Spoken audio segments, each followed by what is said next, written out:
Revelation 1 presents a powerful sanctuary vision in which Yahusha appears as the true and greater high priest, fulfilling everything the Old Covenant tabernacle symbolized. The book begins as an unveiling or a manifestation of Yahusha Messiah, which is given to John so that it can be passed on to the Assemblies. And this was written roughly 40 years after the events of Acts, as a final revelation of what will soon take place.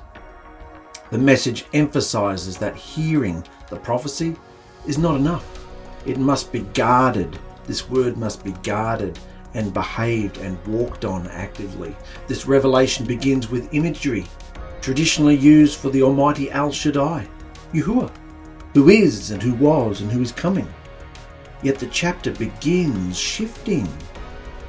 You see the imagery starting to shift focus from the worship from Yahuah to the worship of Yahusha, who's the trustworthy witness, the firstborn from the dead, and a ruler of the kings of the earth. A unique new creation who is both divine and human. Through his deliverance, he has made believers a kingdom of priests, whose task is to maintain the living presence of Elohim, which is now functioning as a spiritual sanctuary within them. So you're the temple, I'm the temple. That function of his spirit, the portal, needs to be tended to in us. John sees the glorified Yahusha standing among 7 golden lampstands, or menorahs, and this evokes the imagery of the tabernacle, described as the Son of Man. That's who he's described as, the Son of Man, which is first seen by Daniel and Ezekiel. They explained all this. They saw the divine human Messiah, an Alahim man. Well, John sees him wearing priestly robes and radiating this overwhelming, powerful perfection. His white hair symbolized purity and wisdom, eyes like fire searching every heart, feet like burnished brass representing judgment, and a voice like many waters carrying eternal authority.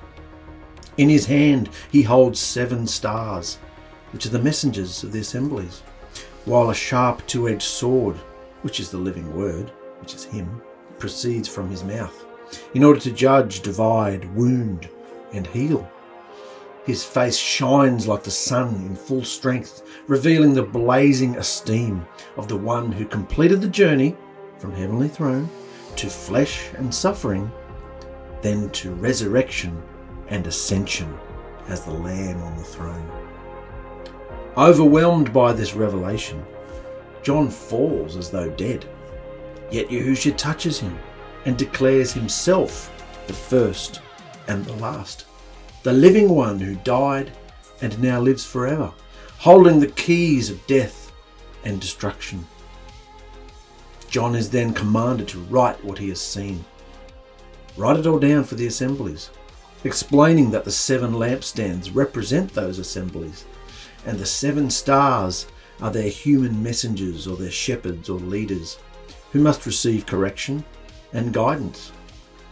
So the chapter ultimately reveals a sanctuary shift. That's what Revelation 1 is, just setting the scene.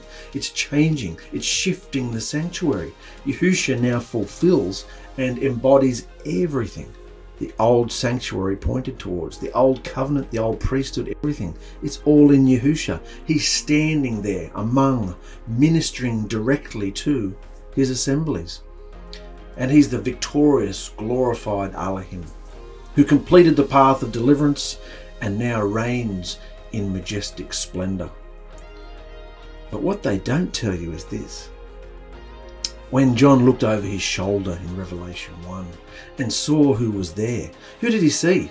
Yahuah? No, Yahuah's got no form. He's invisible, dwells in unapproachable light. And of course not. He saw an image. John saw an image, and he understood by the way the image looked just who it was, didn't he? He could see that Yahusha was Elohim. And that was just amazing. Imagine that. In Old Covenant times, you weren't allowed to bow down and worship an image of Yahuah, remember? They were punished severely for doing this.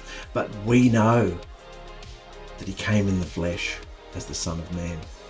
Yahuah, the mighty El Shaddai, who is, who was, and who is to come, He revealed himself as Yahusha in the flesh, a new first fruit creature, creation. He's new.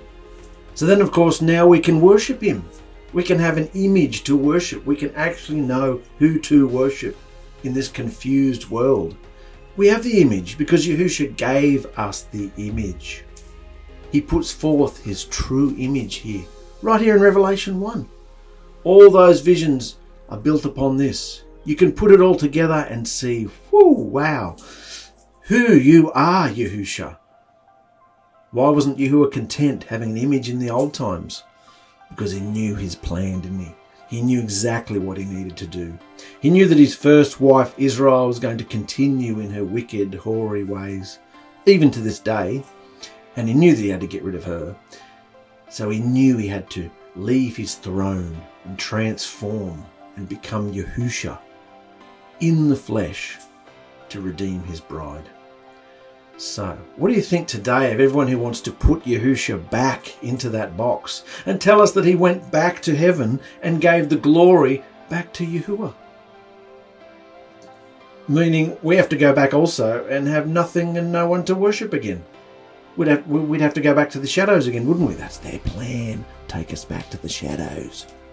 Can you see how ridiculous that is? Why would he come in the flesh?